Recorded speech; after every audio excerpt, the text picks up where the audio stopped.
Ankleshwar જીઆઈડીસીની Asian point ચોકડીથી Rajpipla ચોકડી વચ્ચે ગુજરાત ગેસની લાઇનમાં ભંગાણ સર્જાયા બાદ આગ ફાટી નીકળતા દોડધામ મચી હતી.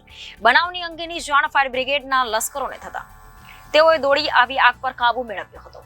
અંકલેશ્વર જીઆઈડીસીમાં રાજપીપળા ચોકડી જવાના માર્ગ પર ગુજરાત ગેસની લાઇનમાં અચાનક ભંગાણ સર્જાયું હતું, જે પાઇપલાઇનમાં એક આગ ફાટી નીકળી હતી, જેના કારણે આસપાસમાં રહેલા લોકોમાં દોડધામ મચી ગઈ હતી. નજીકમાં રહેલી એક કેબિન આગની ચપેટમાં આવી જતા બળીને ખાખ થઈ ગઈ હતી. આ ઘટનાની જાણ સ્થાનિકોને અંકલેશ્વર ડીપીએમ શ્રીના ફાયર ફાઇટરોને કરાતા તેઓ ટીમ સાથે તાત્કાલિક સ્થળ પર દોડી આવ્યા હતા. ફાયર ટીમે પાણીનો મારો ચલાવી આગ પર કાબુ મેળવ્યો હતો. અંતે ઉલ્લેખનીય છે કે આ વિસ્તારમાં ખાનગી કંપની દ્વારા ખોદકામ કરવામાં આવી રહ્યું છે. આ ખોદકામ દરમિયાન દુર્ઘટના સર્જાઈ હોવાનું પ્રાથમિક અનુમાન લગાવવામાં આવી રહ્યું છે.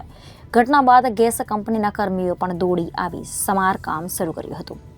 હું હિંમત સેલડિયા અંકલેશ્વર ઇન્ડસ્ટ્રીયલ એસોસિએશન અને ગવર્મેન્ટ લાઇસન્સિંગ ચેરમેન તરીકે છું અને આજે રોજ એશિયન પોઈન્ટથી ફાટક સુધીના રિલાયન્સનું ખોદકામ ચાલુ છે અને રિલાયન્સવાળાના ખોદકામના હિસાબે ગેસ કંપનીની 125ની લાઇન ડેમેજ કરી છે અને ગેસવાળાને 1:31 આગ લાગી છે. ગેસવાળાને જાણ કરવા છતાં 1 કલાકે ગેસવાળા આવ્યા છે અને આ ઇન્ડસ્ટ્રીને કરોડો રૂપિયાનું આ ઇન્ડસ્ટ્રીના ઉદ્યોગકારોને કરોડો રૂપિયાનું નુકસાન આ ગેસ કંપનીના હિસાબે થયેલું છે.